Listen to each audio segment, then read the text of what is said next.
Inom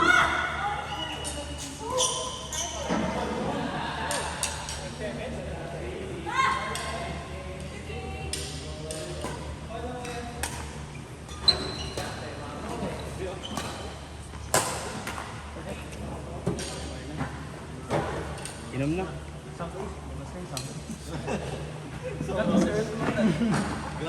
Tumatalo na si Kuya, magalit na. Parang ko yung aking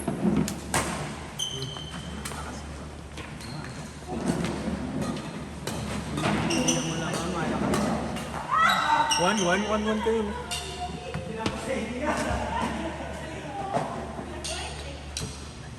Ano yan, liwa ka lang nila? Kaya lang last game niya, no? Iniiwan. Buyo, mapambuyo. Sino yung mga yun ah? Miwang ah. Iniiwan. Isipin mo, nag-change court na, no? Iniiwan, di pa nakatiis, no? Wala, parang 5 minutes pa lang. Oo nga. Baka kain yan. Mag-isip ko na, Morris, kung sino yung one day one. So, ilan Pagdaan mo doon kumakain sa kay Kenny Rogers. Tangin mo, mapambuyo. Ayaw. Ano ko lang ito?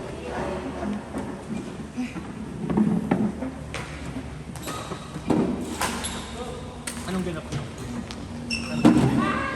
Wala. Ayaw. Anong ganap nyo? Wala ba? May isa pa dun.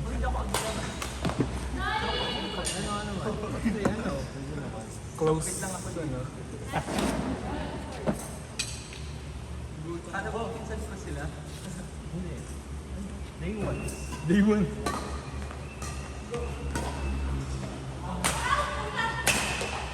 Bukas siya ang mga kagalaw. Grabe siyo. Bukas siya ang mga kagalaw na to.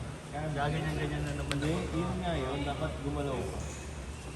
Hindi, pagkagising sa umaga.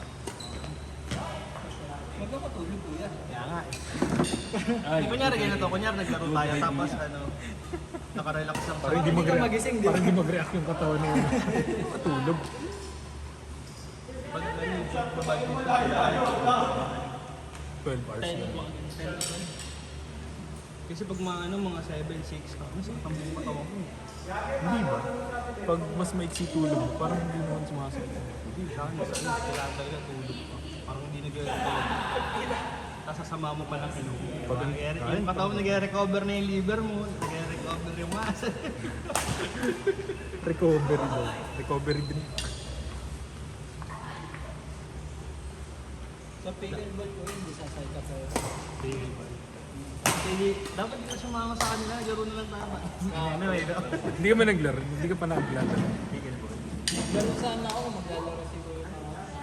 Hindi pagpapawisan ka din eh. Magpapawis. Stretch init. Sa init, tsaka pulot. Pulot. Hihinga ka lang eh. Okay, nakarami ata ako, may change court pa kayo, naglilipat pa kayo. Sila. Ilang mo oras kayo naglaro? 12. Yung sa kapil. Ha! As ano, smash and roll. 9 to 11 week na. Tapos dun sa kapil, 11 to 12. Dahil magbubukas na naman. Meron pa siya. Sila kita ba? Nakakarami. Magaling na sila. Magaling pa sila sa akin. Sa SNS may magbubukas din ng bagong ipag sa SNS. Sa tapat.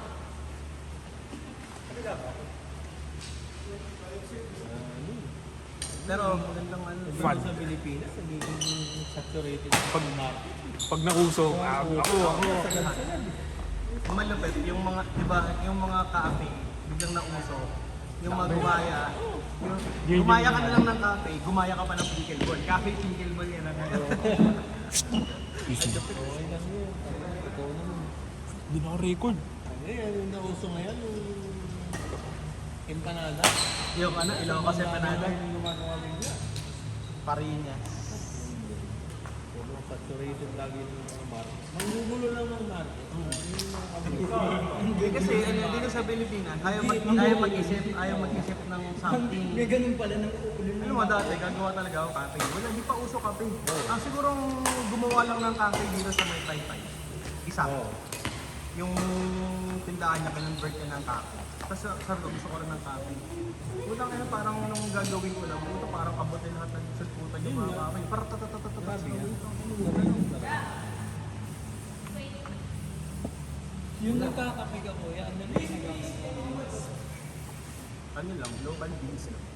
saan mo binibili? Online lang ba? Nagmahal, ano malupit doon yung beans, mura lang dati. Ang ina ngayon, ang mahal. Ate, ano, 600. Ano? Mahal. Mahal, di ba?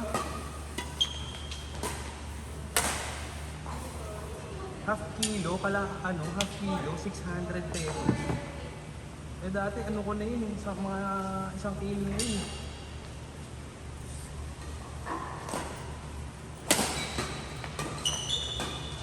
Ah! Hindi mo na-try yung Starbucks mo. Starbucks mo kuya. Ano yan? Starbucks. Ayoko nung mga ganun. Hindi ako na ano. Manalili. May beer pa doon. Naulog pa. Baka meron pa sila. Assist Dangnog. with the open. Manalili. Ano? Manali. Sana doon.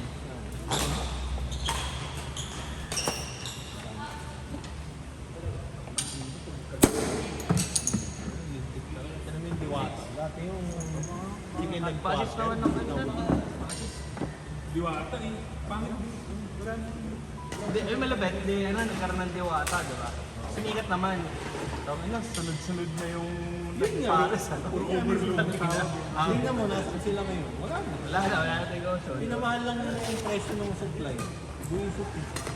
Hindi na sila gumawa ng sustainable na pricing. Ayaw nilang gumawa ng sarili nila eh.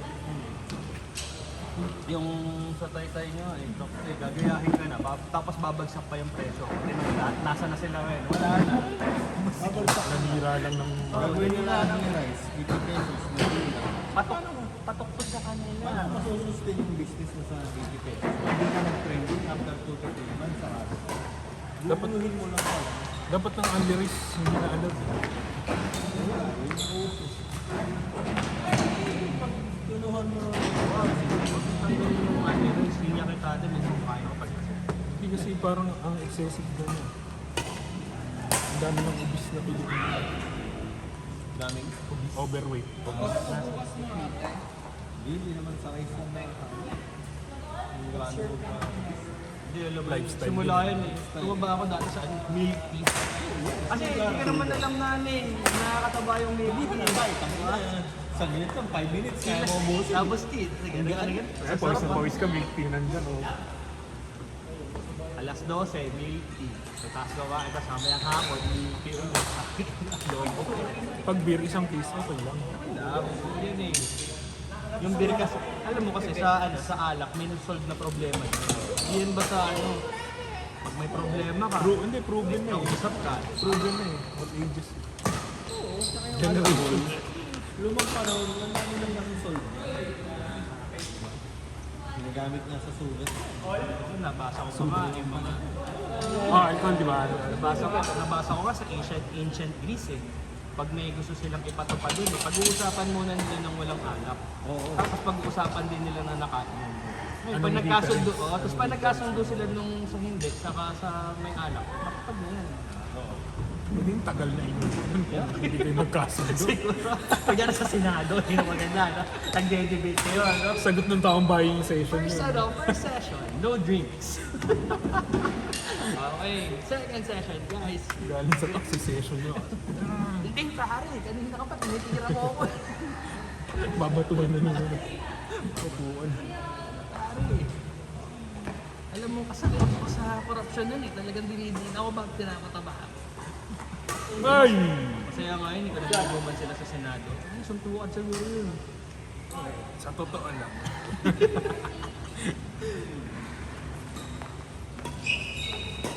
Alam mo, dapat ang Senate magulo.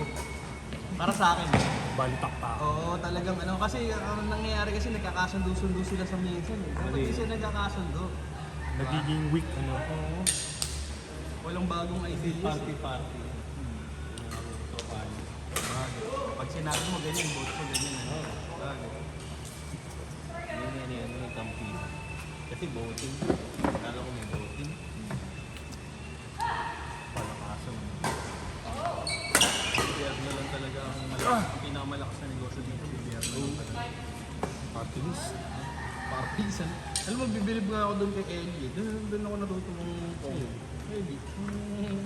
Si ano, magkakamay gagawa. Ano talagang maingay pa rin siya dati. Maingay na siya, di ba siya kung. Ngayon talagang ingay pa rin yun. Pero, yun, maayos ang trabaho niya para sa akin. Tirada niya pang pinto. Ball jack. Hindi ko pwede. Pero kasi yung point niya, may point naman talaga. Middle class. Kaya mo lalo na yung ano, Middle class.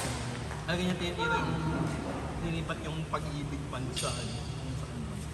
Ay pag-ibig PhilHealth funds ba. Ginawa yung 80 billion. Tapos ano kanina, sabi nga niya yung palo. Marami daw ano ng sisi. Kasi nag-ano yung father, nag-ano doon. Parang pupunta siya makasama kaya yung mga Ang dami. daming tao. Dialysis, dami. Tapos pupunta sa ano, isa lang kasi yung ano, TV center dito eh. Oo. Iba't ibang bansa pupunta pa din para lang yung ano. Tapos sa huli, ang kailangan lang is ano.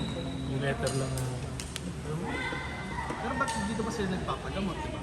Eh kung yung sobrang na pondo ng gobyerno, eh ginawa ng mga dialysis spread out. di ba? Wala namang sobra. Hindi yung sobra noon. Laki na sobrang bilyon eh. Sa bulsa. Walang Hindi, sa sobra, isa- no? hindi. Cheese. Laging kulang. Ang malupit, nilagay sa DPWH. Bakit mo ilalagay sa DPWH, di ba? Eh, pinaka-corrupt na ahensya ng gobyerno yun. Yun ang pinaka-corrupt na ahensya ng gobyerno. Hindi. Saka view Customs. high customs pala. Sabi lahat naman ng... Outside pa. Lahat naman. Hindi mo po na